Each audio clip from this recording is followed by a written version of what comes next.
ماہنامہ سلطان الفقر Lahore شمارہ April 2026 مضمون غزوہ احد تحریر ڈاکٹر عبدالحسیب سرفراز سروری قادری سورہ آل عمران آیت نمبر 121 میں ارشاد باری تعالی ہے وَإِذْ غَدَوَتْ مِنْ أَهْلِكَ تُبَوِّئُ الْمُؤْمِنِينَ مَقَاعِدَ لِلْقِتَالِ واللہ سمیع علیم۔ ترجمہ: اور یاد کریں اے محبوب صلی اللہ علیہ وآلہ وسلم جب صبح سویرے اپنے در دولت سے روانہ ہو کر مسلمانوں کو غزوہ احد کے موقع پر اہل مکہ کی جارح فوجوں کے خلاف دفاعی جنگ کے لیے مورچوں پر ٹھہرا رہے تھے، اور اللہ خوب سننے والا جاننے والا ہے۔ مدرجہ بالا آیت کریمہ میں غزوہ احد کی طرف اشارہ ہے جو عالم اسلام اور تاریخ اسلام کی دوسری بڑی جنگ تھی۔ یہ جنگ بغیر کسی نتیجہ کے اختتام پذیر ہوئی اور مسلمانوں کو کافی حد تک مشکلات کا سامنا کرنا پڑا۔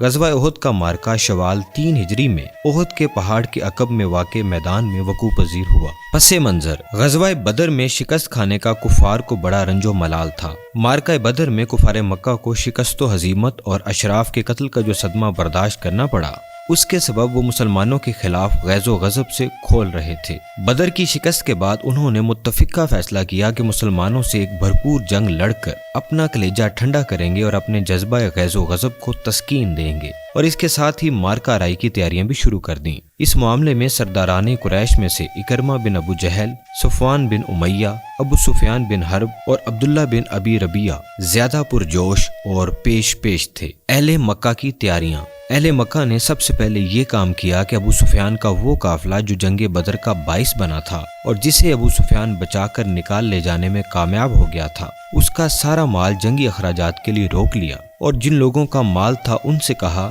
اے قریش والو، تمہیں محمد صلی اللہ علیہ وآلہ وسلم نے سخت دھچکا لگایا ہے اور تمہارے منتخب سرداروں کو قتل کر ڈالا ہے، لہٰذا ان سے جنگ کرنے کے لیے اپنے مال کے ذریعے مدد کرو، ممکن ہے کہ ہم بدلہ چکا لیں۔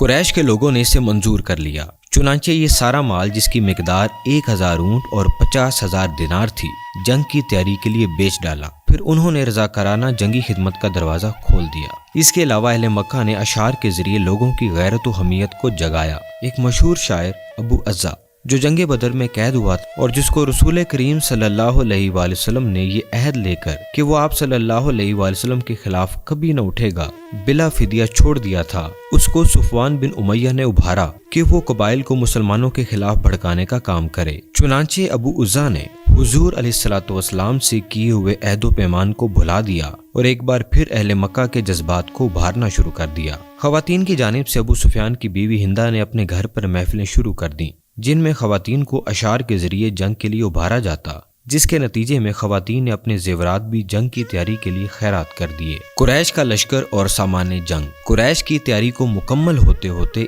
1 سال پورا ہو گیا۔ تمام مشرکین نے مکہ کو ملا کر کل 3000 کی فوج تیار ہوئی۔ قائدین قریش اس رائے پر متفق ہوئے کہ اپنے ساتھ عورتیں بھی لے چلیں تاکہ حرمت و ناموس کی حفاظت کا کچھ احساس ہو، لہٰذا 15 خواتین بھی قریش کے قافلے میں شامل ہو گئیں، جن میں ابو سفیان کی بیوی ہندہ بھی شامل تھی۔ مشرکین کے دستے کی کمان ابو سفیان کر رہا تھا۔ مدینے میں اطلاع اور ہنگامی صورتحال: حضور علیہ الصلوۃ والسلام کے چچا حضرت عباس رضی اللہ عنہ قریش کی ساری نقل و حرکت کا بغور جائزہ لے رہے تھے۔ آپ رضی اللہ عنہ نے تمام تفصیلات ایک قاصد کے ذریعے بذریعہ خط حضور علیہ الصلوۃ والسلام کی بارگاہ میں بھیجی۔ یہ خط حضرت ابی کعب رضی اللہ عنہ نے نبی اکرم صلی اللہ علیہ وآلہ وسلم کو پڑھ کر سنایا۔ آپ صلی اللہ علیہ وآلہ وسلم نے انہیں رازداری برتنے کی تاکید کی۔ اس کے بعد مدینہ منورہ میں ہنگامی صورتحال نافذ کر دی گئی۔ لوگ کسی بھی ناگہانی صورتحال سے نمٹنے کے لیے ہمہ وقت ہتھیار بند رہنے لگے، یہاں تک کہ دوران نماز بھی ہتھیار جدا نہیں کیے جاتے تھے۔ حضرت سعد رضی اللہ عنہ بن معاذ، حضرت اسید بن حضیر رضی اللہ عنہ اور حضرت سعد بن عبادہ رضی اللہ عنہ پر مشتمل یہ مختصر سا دستہ رسول اللہ صلی اللہ علیہ وآلہ وسلم کی نگرانی پر تعینات ہو گیا۔ یہ صحابہ کرام رضوان اللہ علیہ مجمعین ہتھیار پہن کر ساری رات حضور علیہ الصلوۃ والسلام کے دروازے پر گزار دیتے تھے۔ صحابہ کرام رضوان اللہ علیہ مجمعین کی یہ سنت طالبان مولا کے لیے ایک سبق ہے کہ ایسا مرشد کامل اکمل جو قدم محمد صلی اللہ علیہ وآلہ وسلم پر ہوتا ہے اور حضور علیہ الصلوۃ والسلام کا خلیفہ و نائب ہوتا ہے، اس کی حفاظت کے لیے کسی بھی قسم کی قربانی سے دریغ نہیں کرنا چاہیے۔ اور مرشد کامل اکمل جامع نور الہدا کی ڈیوٹی کے لیے اپنی جان کی بھی پرواہ نہیں کرنی چاہیے۔ مدینے کی دفاعی حکمت عملی کے لیے مجلس شورا کا اجلاس۔ اس ہنگامی صورتحال کے پیش نظر حضور نبی اکرم صلی اللہ علیہ وآلہ وسلم نے مجلس شورا کا اجلاس منعقد فرمایا اور ممبران شورا کو ایک خواب سنایا۔ آپ صلی اللہ علیہ وآلہ وسلم نے بتایا کہ میں نے ایک بھلی چیز دیکھی۔ میں نے دیکھا کہ کچھ گائیں ذبح کی جا رہی ہیں اور میں نے دیکھا کہ میری تلوار کے سرے پر کچھ شکستگی ہے، اور یہ بھی دیکھا کہ میں نے اپنا ہاتھ ایک محفوظ زرہ میں داخل کیا ہے۔ پھر آپ صلی اللہ علیہ وآلہ وسلم نے گائے کی یہ تعبیر بتلائی کہ آپ صلی اللہ علیہ وآلہ وسلم کے گھر کا کوئی آدمی شہید ہوگا، اور محفوظ زرہ سے مراد شہر مدینہ ہے۔ صحابہ کرام رضی اللہ عنہم سے مشاورت اور عبداللہ بن ابی۔ حضور علیہ الصلوۃ والسلام نے جنگی حکمت عملی وضع کرنے کے لیے صحابہ کرام رضوان اللہ علیہ مجمعین سے مشاورت کی۔ اس مشاورتی اجلاس میں انصار اور مہاجرین دونوں شامل تھے۔ آپ صلی اللہ علیہ وآلہ وسلم نے عبداللہ بن ابی رئیس المنافقین کو بھی مدعو کیا۔ عبداللہ بن ابی کو پہلی مرتبہ کسی مشاورت میں شامل کیا گیا تھا۔ اس کا تعلق قبیلہ خزرج سے تھا۔ کچھ صحابہ کرام رضوان اللہ علیہ مجمعین نے شہر کے اندر رہ کر ہی لڑائی کرنے کا مشورہ دیا، کیونکہ اس حکمت عملی کے تحت اگر مشرکین مکہ اپنے کیمپ میں مقیم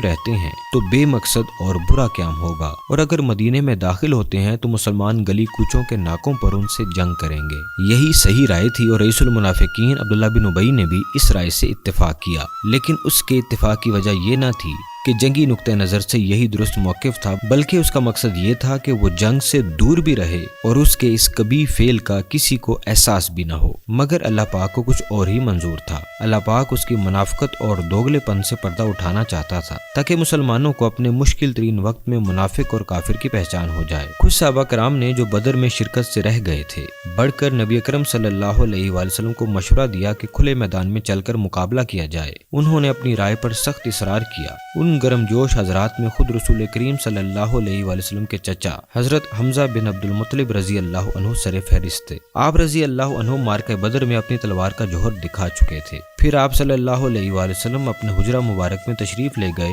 اور زرہ بختر زیب تن کی اور تلوار تھام کر باہر تشریف لائے۔ جو سچے طالبان مولا ہوتے ہیں وہ اپنے مرشد کا ایک ایک اشارہ سمجھ کر اس کی رضا کے مطابق ہی عمل کرتے ہیں۔ صحابہ کرام رضوان اللہ علیہ مجمعین جو طالبان مولا کا درجہ رکھتے ہیں، نبی اکرم صلی اللہ علیہ وآلہ وسلم یعنی اپنے مرشد کامل کے اس طرح زرہ بختر میں باہر آنے کا مقصد سمجھ گئے اور کھلے میدان میں جا کر لڑنے کا فیصلہ ہو گیا۔ اللہ پاک ہمیں بھی ایسا طالب مولا بنائے کہ ہم اپنے مرشد کامل اکمل جامع نور الہدا سلطان العاشقین حضرت سخی سلطان محمد نجیب الرحمن مدظ اللہ الاقدس کی رضا کو سمجھیں اور اس کے مطابق اپنے آپ کو ڈھالنے کی پوری کوشش کریں۔ اسلامی لشکر کی ترتیب۔ نبی اکرم صلی اللہ علیہ وآلہ وسلم نے لشکر اسلام کو 3 حصوں میں تقسیم فرمایا۔ نمبر 1 مہاجرین کا دستہ، اس کا پرچم حضرت مصعب بن عمیر رضی اللہ عنہ کو عطا فرمایا۔ نمبر 2 قبیلہ اوس یعنی انصار کا دستہ، اس کا علم حضرت اسید بن حضیر رضی اللہ عنہ کو عطا فرمایا۔ نمبر 3 قبیلہ خزرج انصار کا دوسرا دستہ، اس کا علم حضرت حباب بن منذر رضی اللہ عنہ کو عطا فرمایا۔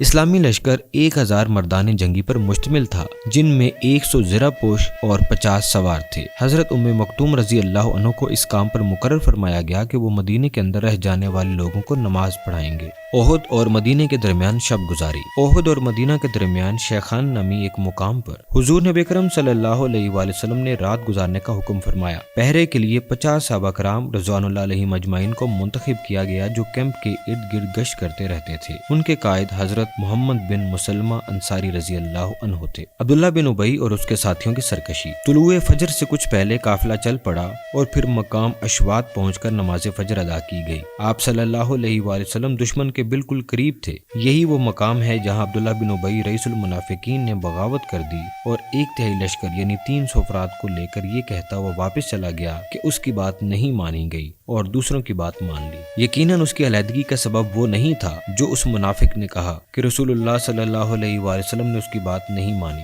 اگر یہ وجہ ہوتی تو وہ مدینہ منورہ سے مقام اشوات تک کبھی نہ آتا بلکہ وہیں سے الگ ہو جاتا۔ بلکہ حقیقت یہ تھی کہ وہ اس نازک موڑ پر الگ ہو کر اسلامی لشکر میں ایسے وقت میں اضطراب اور کھلبلی مچانا چاہتا تھا جب دشمن اس کی ایک ایک نقل و حرکت کو دیکھ رہا تھا، تاکہ اسلامی لشکر کے حوصلے ٹوٹ جائیں اور دوسری طرف یہ منظر دیکھ کر کفار کی ہمت بند مان جائے۔ لہٰذا یہ کارروائی نبی اکرم صلی اللہ علیہ وآلہ وسلم اور ان کے مخلص ساتھیوں کے خاتمے کی ایک تدبیر تھی جو اس منافق نے اپنائی اور اس کے کفر و نفاق سے اللہ پاک نے پردہ اٹھا دیا۔ غزوہ احد میں منافق کی اس حرکت کے بارے میں اللہ تعالیٰ نے قرآن مجید میں ارشاد فرمایا، سورہ آل عمران آیت نمبر 167 اور ایسے لوگوں کی بھی پہچان کرا دے جو منافق ہیں، اور جب ان سے کہا گیا کہ آؤ اللہ کی راہ میں جنگ کرو یا دفاع کرو تو کہنے لگے کہ اگر ہم جانتے کہ واقعتاً لڑائی ہوگی یا ہم اسے اللہ کی راہ میں جنگ جانتے تو ضرور تمہاری پیروی کرتے۔ اس دن وہ ظاہری ایمان کی نسبت کھلے کفر سے زیادہ قریب تھے۔ وہ اپنے منہ سے وہ باتیں کہتے ہیں جو ان کے دلوں میں نہیں ہیں،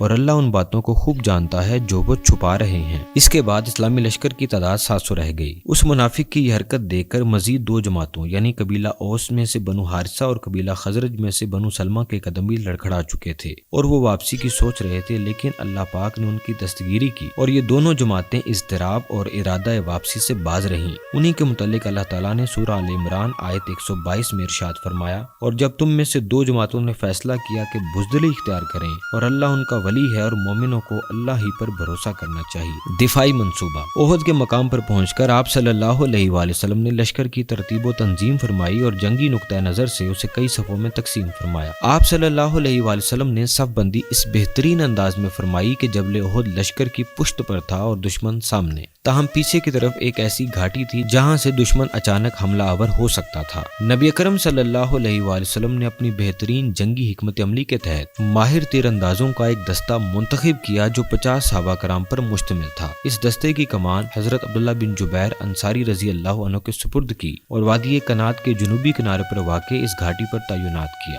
جس کے ذریعے کفار مسلمانوں پر حملہ آور ہو سکتے تھے۔ جب صحابہ کرام رضی اللہ عنہم کا مستعد دستہ اس پہاڑی پر اپنے فرائض کی غرض سے تعینات ہو گیا تو رسول اللہ صلی اللہ علیہ وآلہ وسلم نے تیر اندازوں کو ہدایت دیتے ہوئے ارشاد فرمایا، شاہ سواروں کو تیر مار کر ہم سے دور رکھو، ہم جیتیں یا ہاریں تم اپنی جگہ پر ڈٹے رہنا۔ پھر آپ صلی اللہ علیہ وآلہ وسلم نے تیر اندازوں کو مخاطب کر کے فرمایا، ہماری پشت کی حفاظت کرنا، اگر دیکھو کہ ہم مارے جا رہے ہیں تو ہماری مدد کو نہ آنا، اور اگر دیکھو کہ ہم مال غنیمت سمیٹ رہے ہیں تو ہمارے شریک نہ بننا۔ ان سخت احکامات کے ساتھ آپ صلی اللہ علیہ وآلہ وسلم نے اپنے خطاب کا اختتام فرمایا۔ اس جنگی منصوبہ سے حضور اکرم صلی اللہ علیہ وآلہ وسلم کی فوجی قیادت کی صلاحیت کا بخوبی اندازہ ہوتا ہے۔ حضرت زبیر بن عوام رضی اللہ عنہ کو یہ مہم سونپی گئی کہ وہ خالد بن ولید جو ابھی تک مسلمان نہیں ہوئے تھے ان کے شاہ سواروں کی راہ روکیں گے۔ جنگ کا آغاز۔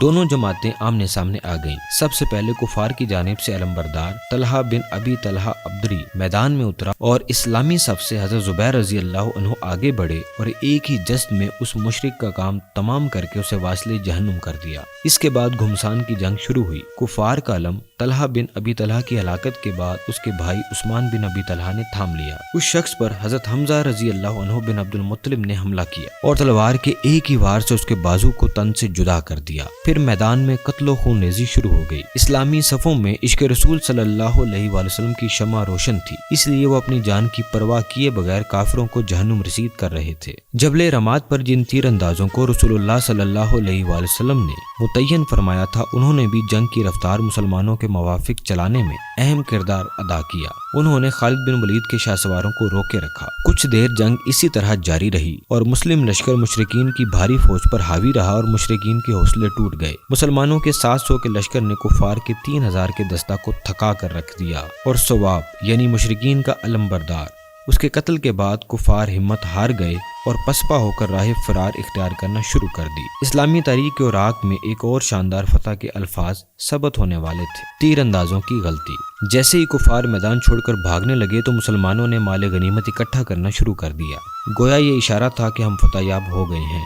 گھاٹی پر تعینات تیر اندازوں نے جب یہ دیکھا کہ مسلم لشکر مال غنیمت اکٹھا کرنے میں مصروف ہو گیا ہے تو وہ تیر انداز بھی پہاڑی سے نیچے اتر آئے اور حضور علیہ الصلوۃ والسلام کے اس فرمان کہ جب تک میں نہ کہوں نیچے نہ اترنا، چاہے ہم ہار جائیں یا جیت کر مال غنیمت سمیٹنے لگیں، کو پس پشت ڈال کر مال اکٹھا کرنے لگے۔ پہاڑی پر صرف حضرت عبداللہ بن جبیر رضی اللہ عنہ کے علاوہ 9 صحابہ کرام رہ گئے جو ڈٹے رہے۔ اسلامی لشکر پر اچانک حملہ۔ خالد بن ولید نے جب مسلمانوں کو پہاڑی سے اترتے دیکھا تو اس سنہرے موقع کو ضائع نہ کیا اور اسلامی لشکر کی پشت پر جا پہنچے۔ پہاڑی پر موجود صحابہ کرام رضوان اللہ علیہم اجمعین کو شہید کرتے ہوئے میدان میں اتر آئے۔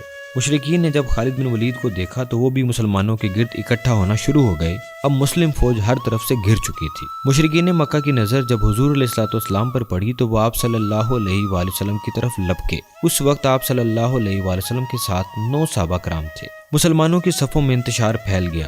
مسلمانوں کو شدید مشکلات کا سامنا کرنا پڑا اور ایک جیتی ہوئی جنگ وقتی شکست میں تبدیل ہو گئی۔ آپ صلی اللہ علیہ وآلہ وسلم نے جب مشرکین کے ہاتھوں مسلمانوں کو شہید ہوتے دیکھا تو بلند آواز میں فرمایا، لوگو ادھر آؤ، یعنی کفار کو اپنی جانب بلانا چاہا، کیونکہ آپ صلی اللہ علیہ وآلہ وسلم نے بطور مرشد اپنے صحابہ کرام رضوان اللہ علیہم اجمعین کی جان بچانے کی خاطر اپنی مبارک جان کو مشرکین کے حوالے کرنے سے بھی دریغ نہ کیا۔ حتیٰ کہ اہل مدینہ میں یہ بات بھی پھیل گئی کہ حضور اکرم صلی اللہ علیہ وآلہ وسلم شہید ہو گئے ہیں، نعوذ باللہ۔ در حقیقت حضرت مصعب بن عمیر رضی اللہ عنہ حضور صلی اللہ علیہ وآلہ وسلم کی حفاظت کرتے ہوئے شہید ہو گئے تھے۔ حضرت مصعب بن عمیر رضی اللہ عنہ کی شکل و صورت حضرت صلی اللہ علیہ وآلہ وسلم سے بہت مشابہ تھی، اس لیے کفار یکا یک پکارنے لگے کہ محمد صلی اللہ علیہ وآلہ وسلم نعوذ باللہ قتل کر دیے گئے ہیں۔ نبی پاک صلی اللہ علیہ وآلہ وسلم کی شہادت کی خبر سنتے ہی صحابہ کرام کے حوصلے پست ہو گئے اور بعض تو میدان جنگ سے ہی روانہ ہو گئے، لیکن بعض صحابہ کرام رضوان اللہ علیہم اجمعین مزید جرأت و شجاعت سے لڑے کہ جس عظیم مقصد کے لیے نبی اکرم صلی اللہ علیہ وآلہ وسلم شہید ہو گئے ہیں، ہمیں بھی اس مقصد کے لیے اپنی جان قربان کر دینی چاہیے۔ حضور اکرم صلی اللہ علیہ وآلہ وسلم کے جانثاروں کی جرأت و شجاعت کے باوجود اب شکست یقینی نظر آ رہی تھی کہ اتنے میں حضرت کعب بن مالک رضی اللہ عنہ نے آپ صلی اللہ علیہ وآلہ وسلم کو دیکھا اور دیکھتے ہی پکار اٹھے، مبارک ہو، یہ ہیں حضور۔ یہ سننا تھا کہ منتشر صحابہ کرام رضوان اللہ علیہم اجمعین ہر طرف سے آپ صلی اللہ علیہ وآلہ وسلم کی جانب دوڑے اور آپ صلی اللہ علیہ وآلہ وسلم کے گرد حصار بنا لیا۔ مشرکین مکہ صحابہ کرام کو ایک مرتبہ پھر متحد ہوتا دیکھ کر بھاگ نکلے۔ اس غزوہ کے آغاز میں مسلمان اپنی تعداد پر نازاں تھے، ان کا توکل اللہ کی ذات کے علاوہ اپنے ساز و سامان اور تیاری پر تھا، اس لیے مسلمانوں کی اصلاح کے لیے اللہ پاک کی طرف سے یہ عارضی شکست ضروری تھی۔ لیکن جب مسلمانوں نے حضور علیہ السلام کے دوبارہ پکارنے پر اپنی ہمتوں کو جمع کیا اور واپس پلٹے تو اللہ تعالیٰ نے بھی مدد فرمائی اور مسلمانوں کو فتح نصیب ہوئی۔ غزوہ احد میں مسلمانوں کو شدید مشکلات اور مصیبتوں کا سامنا کرنا پڑا۔ اس جنگ میں آپ صلی اللہ علیہ وآلہ وسلم کے چچا حضرت حمزہ رضی اللہ عنہ بن عبد المطلب کے علاوہ 70 صحابہ کرام شہید ہوئے۔ ابو سفیان کی بیوی ہندہ اور دیگر مشرکین نے شہداء کے ناک اور کان کاٹے اور لاشوں کی بے حرمتی کی۔ اس کے علاوہ ہندہ نے حضرت حمزہ رضی اللہ عنہ کا کلیجہ چبایا، جس کا حضور علیہ السلام کو بہت دکھ ہوا۔ تیر اندازوں کے پہاڑی سے نیچے اترنے اور رسول کریم صلی اللہ علیہ وآلہ وسلم کے فرمان مبارک کو پس پش ڈالنے کے بعد پیدا ہونے والی صورتحال میں تمام سچے سالکین اور طالبان مولا کے لیے اہم سبق اور نصیحت ہے۔ مرشد جو بھی بات کرتا ہے، جو بھی حکم دیتا ہے، حتیٰ کہ جو بھی اپنے عمل سے ظاہر کرتا ہے، وہ محض رضا الہی سے کرتا ہے۔ اس میں کہیں نہ کہیں کوئی نہ کوئی حکمت پوشیدہ ہوتی ہے۔ بظاہر مرشد کی کہی ہوئی بات یا حکم کتنا ہی سخت اور مشکل کیوں نہ ہو، لیکن اس کی حقیقت سے صرف اور صرف مرشد کا ملکمل جامع نور الہدیٰ ہی واقف ہوتا ہے۔ یہ عاشق اور طالب کے لیے آزمائش ہوتی ہے کہ وہ کس طرح سے مرشد کے حکم کو بجا لاتا ہے۔ اس میں ہمارے لیے یہ بھی سبق ہے کہ حالات جیسے بھی ہوں، مرشد کریم کی بات، قول اور احکام پر عمل کرنا لازم ہے، بشرطی کہ مرشد اذا تم الفقر فهو اللہ، جہاں فقر کی تکمیل ہوتی ہے وہیں اللہ ہے کے مقام پر فائز ہو۔ اس کے ہر کام میں طالب کے لیے بہتری اور کامیابی چھپی ہوتی ہے، جو راہ فقر میں طالب کو ثابت قدم رکھتی ہے۔ اللہ پاک کی ذات نے ہماری رسائی آج کے دور کے عبداللہ خلیفہ رسول صلی اللہ علیہ وآلہ وسلم اور انسان کامل تک کر دی ہے، جو سلطان الفقر ہفتم سلطان العاشقین حضرت سخی سلطان محمد نجیب الرحمن مدظ اللہ الاقدس کی ذات کی صورت میں ہمارے درمیان موجود ہیں۔ آپ مدظ اللہ الاقدس اپنی نگاہ کامل اور ذکر و تصور اس میں اللہ ذات کی راہ دکھا کر طالبان و سالکین کو عشق کے اس مقام تک پہنچا رہے ہیں جس مقام پر وہ صحابیہ تھیں جن کا شوہر، بھائی، بیٹا اور باپ سب کے سب غزوہ احد میں شہید ہو گئے تھے۔ لیکن جب انہوں نے حضور علیہ السلام کی شہادت کے بارے میں سنا تو دیوانہ وار لوگوں سے پوچھتی جاتی تھیں کہ میرے حضور کیسے ہیں، میرے حضور کیسے ہیں۔ یہی وہ مقام فقر اور مقام عشق ہے جہاں پہنچ کر مرشد کی ذات ہی سب سے بڑھ کر بلکہ اپنی جان سے بھی زیادہ عزیز ہو جاتی ہے۔ اللہ پاک ہمیں سچے دل سے مرشد کریم سلطان العاشقین حضرت سخی سلطان محمد نجیب الرحمن مدظ اللہ الاقدس کی غلامی اور عشق میں زندگی گزارنے کی توفیق عطا فرمائے، آمین۔